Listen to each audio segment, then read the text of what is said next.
तो इंडिया गठबंधन में 3 दिन से मंथन, कितना सुलझा समीकरण, इसी को लेकर हम चर्चा कर रहे हैं। सभी खास मेहमान हमारे साथ बने हुए हैं और अभी तक की चर्चा में मामला जो है वो इंडिया गठबंधन वर्सेस एनडीए का बनता हुआ नजर आ रहा है। नेता कौन, नीति क्या, मुद्दे कौन कौन से, लेकिन इस सबसे इतर जिसको लेकर हम चर्चा कर रहे हैं वो सीटों के समीकरण की बात है। और राधिका, जिस बात का जिक्र गौरव भाटिया ने किया कि साहब गजब अलायंस है, अभी सीटों को लेकर कुछ स्थिति साफ है नहीं, और जो घटक दल हैं गठबंधन के वो अपने आप ही अपने उम्मीदवारों का बाकायदा नाम का ऐलान कर रहे हैं। ये क्या चल रहा है? देखिए, तैयारी सब कर रहे हैं, वो करने का हक है, अभी तो बातचीत हो रही है। लेकिन आज आपके प्रोग्राम पे एक बहुत बड़ा खुलासा हुआ। पूरा देश पिछले 9 साल से प्रधानमंत्री जी के एक शब्द को सुनता आ रहा है, सबका साथ सबका विकास।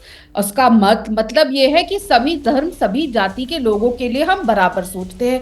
लेकिन भारतीय जनता पार्टी के प्रवक्ता ने आपको एक लाइन बोली, आपने याद होगा सुमाना दी, थोड़ी देर पहले उन्होंने कहा कि भारत के हिंदू हमारे साथ है। उन्हें कोई फर्क नहीं पड़ता, क्योंकि उनके हिसाब से भारत में सिर्फ हिंदू रहते हैं, ना मुसलमान है, ना क्रिश्चियन है, ना कोई और धर्म के लोग हैं। तो आज भारतीय जनता पार्टी के प्रवक्ता ने भारतीय जनता पार्टी का क्या स्टैंड है वो क्लियर कर दिया। दूसरी बात, गौरव भाटिया जी यहां गिनवा रहे थे कि छत्तीसगढ़ में हार हो गई होगी। शायद इतिहास से ये वाकिफ नहीं है, क्योंकि 2003 के समय में ये शायद सपा पे थे।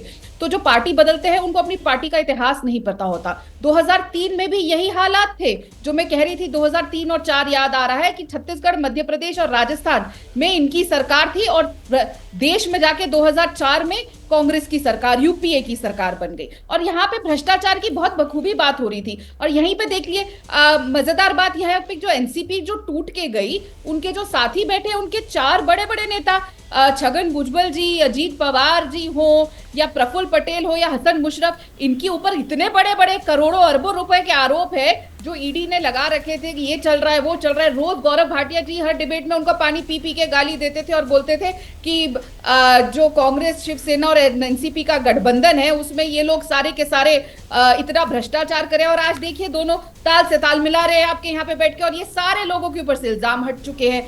पेटीएम सरकार कर्नाटक में हमने देखी किस तरीके से हारी। वैसे राधिका, इस वक्त ताल से ताल मिलाते हुए तो यहाँ जो इंडिया गठबंधन के लोग बैठे हैं और एनडीए के लोग बैठे हैं, जी आ रही हूँ आपके पास, वो सब मुझे भी नजर आ रहे हैं। अब देखिए ना, आप लोगों से जो भी सवाल आपको खुद को लेकर पूछा जाता है, कितनी खूबसूरती के साथ आप लोग गोल पोस्ट बदल देते हैं। चाहे आप हो, चाहे गौरव भाटिया हो, चाहे ब्रजमोहन जी हो, राजीव रंजन जी हो, संजय सराफ जी, अनुराग भदौरिया हो, और दूसरे वाले को कटघरे में खड़ा कर देते हैं। मैं नहीं बदल रहा हूँ, मैं तो चलिए ठीक है, एक एक करके गोल पोस्ट नहीं बदल रहे ना गौरव भाटिया। तो अजीत पवार से लेकर हेमंत बिस्व शर्मा तक जवाब दे दीजिए, क्या कर रहे हैं वो बीजेपी में, वो भ्रष्टाचारी बीजेपी में क्या कर रहे हैं? 1 सेकंड अनुराग जी, आइए गौरव भाटिया।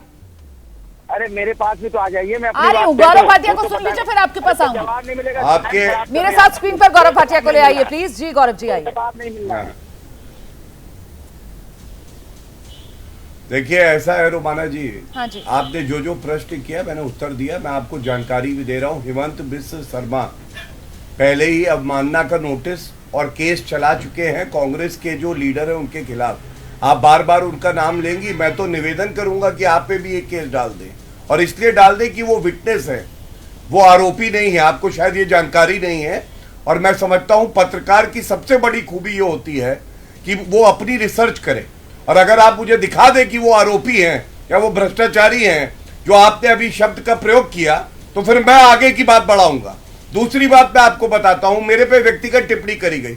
हाँ, पार्टी मैंने बदली, मुझे गर्व है, नरेंद्र मोदी जी का सिपाही हूं मैं, लेकिन यहां जो व्यक्ति भाषण दे रही है वो जानती है कांग्रेस पार्टी की बत्ती गुल है, और वो खुद जब चुनाव लड़ी थी तो उसकी जमानत जब्त हो गई थी।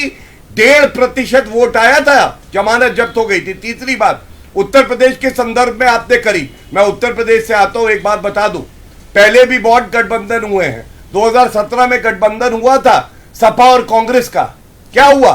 जीती Bharatiya Janata party.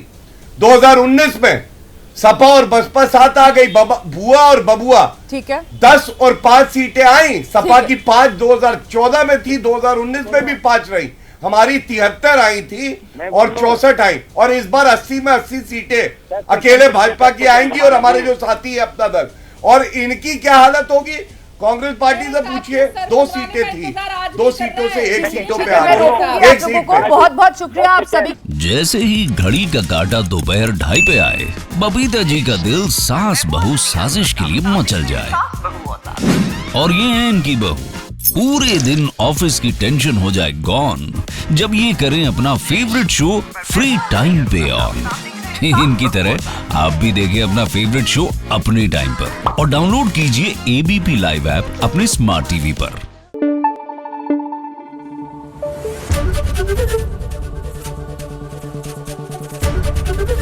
ABP news आपको रखे आगे।